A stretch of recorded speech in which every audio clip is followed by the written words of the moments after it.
to my channel. If you're new here, welcome. On today's video, I have my April favorites. I feel like this is probably the earliest I've been with a favorites video, at least like the recording part. So let's just get started because I am very excited about all the things that I like this month.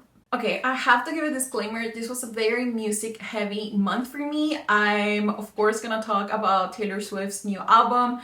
It is not the title, it is all I can think about. But aside from that, let's just get started actually with the one book I read this month. I 100% blame the music that was released and the music that I was obsessed with this month for my lack of reading, because every time I would just sit down to read something, that is all I had in my mind. I had to reread so many times because I just couldn't concentrate. It was a problem. It was a problem. And I, of course, spent so much time on TikTok because there were so many like trends and just things about the albums, and I couldn't help it. I was very immersed in music this month, and you know what? That's okay because I spend a lot of time reading as it is, so it was time for a change. But the one book I read is Just for the Summer by Jimenez.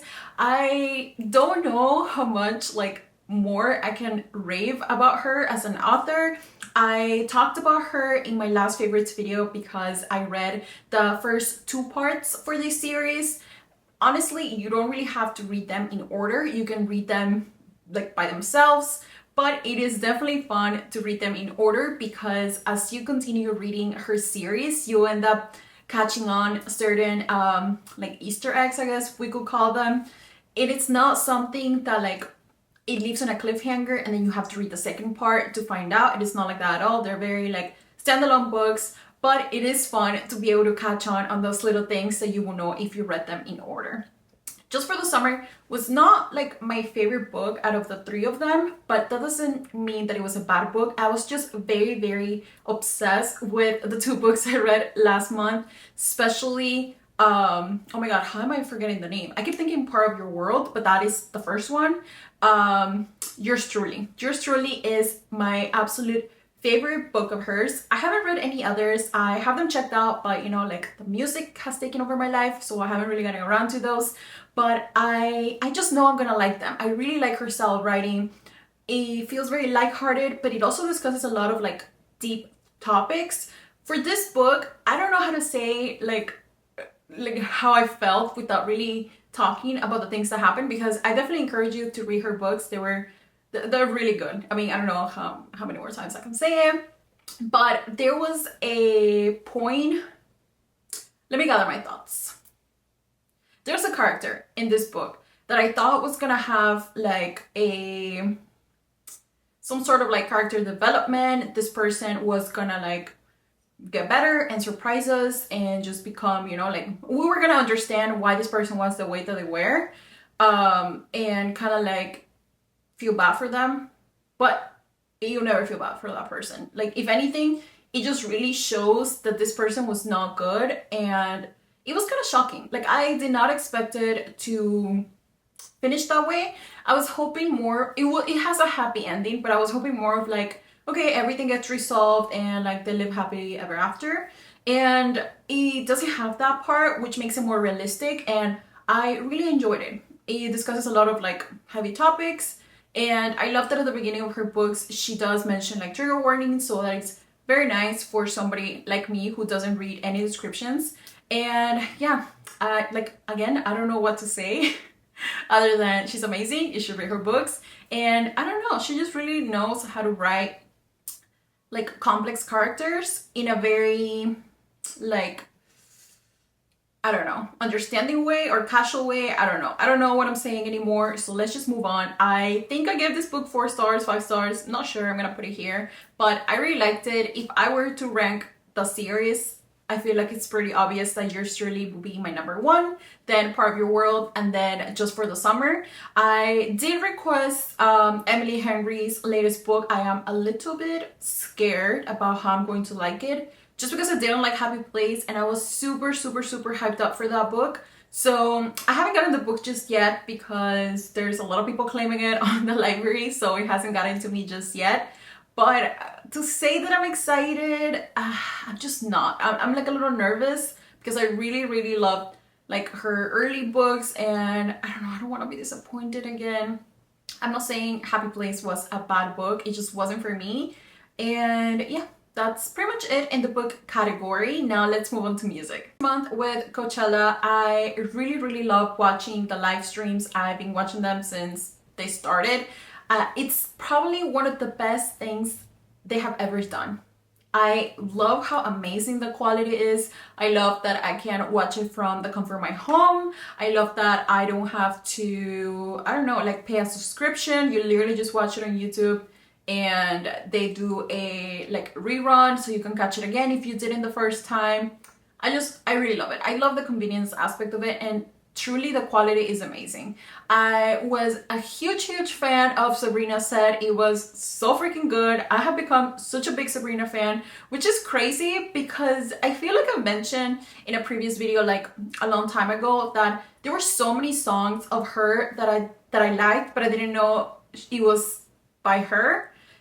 I don't know how to explain it. Like, we had playlists going at work and there were some songs that they were always so catchy and I was always kind of like singing them, or I like recognize them, but I never really thought about who used to sing them. Turns out it was her all along, and like I know she has been like in the industry for a very long time, but for some reason I just have not been paying attention to her, and I am very happy that I'm a fan now. I do remember when the whole thing was happening with Olivia and I don't remember his name. When that whole thing was happening and she released her song Under My Skin, I really did not like that song, and that kind of just like turned me away from even listening to her. But then she has had like a rise, and I don't know if it's because of TikTok or something, and I really love her other songs. I do not like Under My Skin, like still.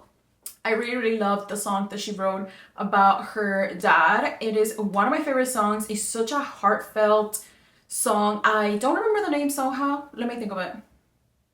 No, I don't remember. I'm really bad with her like name titles, except for Espresso, because I cannot stop singing that freaking song in my head. Like, I am talking to you, but all I'm thinking is, I'm not gonna sing it now because that would just be too much. That would be too embarrassing.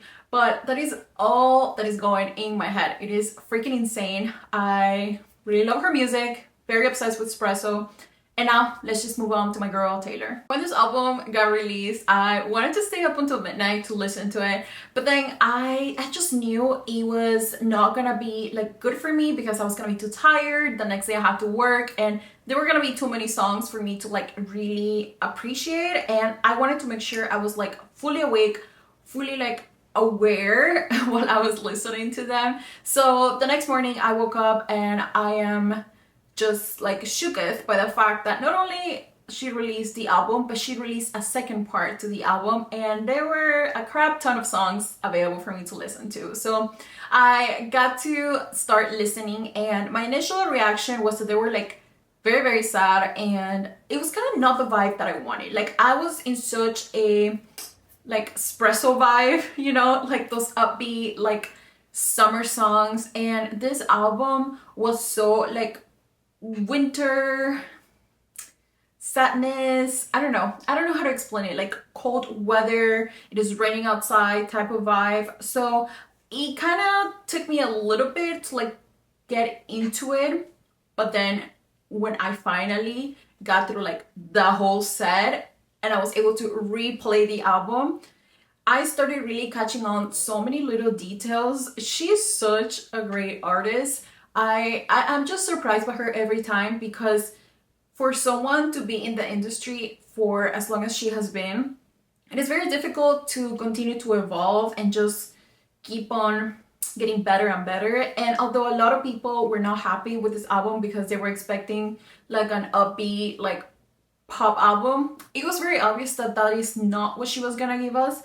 And that is okay too. She doesn't need to have so many pop songs all the time. Like, we already have those. This is something different. And I wanted to talk about my favorite songs. So I am going to go through like the whole order and kind of give you a little bit of thoughts about it. I am not gonna play the music because, oh my god, every time I post a vlog, I end up going to like a concert or some sort of thing, and then I get copyrighted, and then it's like a whole nightmare. So I am not gonna play the music for this video, but if you wanted to check out my friend Val, she did a reaction video and she played the songs, and it was so fun seeing her like react to them for the first time.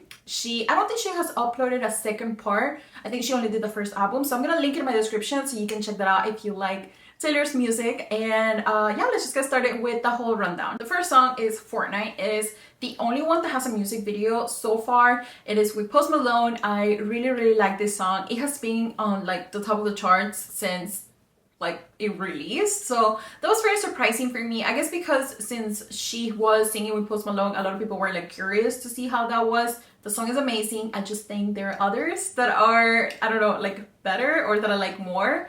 But yeah, this is one of my favorites. I really like it. I have the Torture Poets Department. This is, when I listen to this, it kind of gives me the same feeling as when you're reading a book and they finally say like the book title inside the book story. And it's just kind of like, I don't know, it's kind of like satisfying. That's how I felt with this one. When she says the album title, it gives me some sort of like little like, like that was nice. I don't know if anybody feels the same way, but that's what I gathered from this one song. Then we have My Boy Only Breaks His Favorite Toys. I like this one. It is probably one of the catchiest ones. I mean, actually, I don't think it's the catchiest ones, but it was catchy to me. I found myself repeating it like multiple times. It is not like my top favorite one, but for some reason, I find myself listening to it a lot. I don't know if anybody can relate to that, but let's just keep going because there are a lot of songs. We have Down Bad. This is one of my favorite songs. I really like it. I love how catchy it is, how, I don't know, sad. They're all sad, so I don't even know like how to say it. But I really like how this one goes. The beat is amazing and it has been blowing up on TikTok, which is not surprising, of course. We have So Long London. Oh, that one makes me so sad because I just think of like London Boy and now So Long London. It is a song that we were all expecting and it was, I can't say sad because I'm just gonna say that about every single song. Like I need to find other adjectives, but I like it. It is not one of my favorites, but it belongs in this album. What am I saying? Then we have Bad Daddy. I love him. I really like this song. A lot of people were shocked when she says the part like, I'm expecting his baby, not really, or something like that. I can't remember the actual line. I wasn't. I don't know if it was that I was just distracted, but I just like didn't think she was for real. Like I just thought it was part of the song. I didn't take it to heart like, oh my gosh, she's pregnant. I don't know. I wasn't shocked. I wish I would have been because I love seeing everybody's reaction. I think it's really funny. And I like the song. It gives me very like old Taylor vibes. Kind of like those like older songs. I don't know how to explain it. Like me, this whole video, I don't know how to explain it. Then we have Fresh Out of the Slammer. I don't really listen to this one. I find myself kind of skipping it, but please, like, don't take any of this by heart. If this is your favorite song, which is a lot of people's favorite song, that's totally fine. There are a lot of songs for us to go around. Then we have Florida. I am so happy with this song. I really love Florence and the Machine. It reminds me of one of my close friends. And I don't know, her voice is just so, what is the word? Like ethereal. Like it just feels like, oh, like a nice, like warm hug, even though I hate hugs. It just feels nice. I really love the way they sing it together. I am crossing my fingers and my toes that when I go see her in October, she brings her in as a guest surprise and they sing this song because that would be so amazing. I really like this song. I love the beat. It just like, it feels good. Like this is one of those songs that just feels so good. It gives me, of course, summer vibes. I love that everybody is doing like little edits with this song. I don't know if it's because I'm from Miami that I'm getting like that algorithm with the Florida edits, but I really like it. I like this song a lot. Then we have Guilty as Sin. I cannot tell you how this song goes. So I guess I should explain where it ranks in my category. Not that it's a bad song. Again, not all her songs are bad. But it's just not one that I've been listening to that much. But the next one is Who's Afraid of Little Old Me. I love this song so much. Like, I love it. It is on my top 5. I really like it. And yes, I can't say anything else other than I love the song. It's perfection. Then we have I Can Fix Him. Not Really I Can. I really like this song. I think I'm like running out of things to say and it's kind of unfortunate because we're only in song number 11. I don't know what to say other than good song. Good job, Taylor. You passed the test on this one. The next one is LOML. This one is such a heartbreaking one. I feel like if I was in a very like sensitive mood, things were going wrong, I was already sad, this would have been a song that just like took me over the edge of just like crying. I am a very sensitive person, but for some reason I haven't cried with any of these songs just yet. And again, I think it's because when it was released, if it would have come out during the winter when it freaking gets dark early as heck, I would have been losing my mind, which maybe it's for the best that it didn't, but just what it is. I Can Do It With a Broken Heart. It is probably my favorite song. Actually, it is my favorite song from the whole album. It is so me. It is literally so me, and it is also very heartbreaking, but also I really love how everybody has related to this song in different ways. Like, not everybody is, of course, for her, she wrote this because she went through a breakup and then she had to, you know, do a whole freaking tour, and others have not done the same thing but somehow relate to this song as well in like a different way.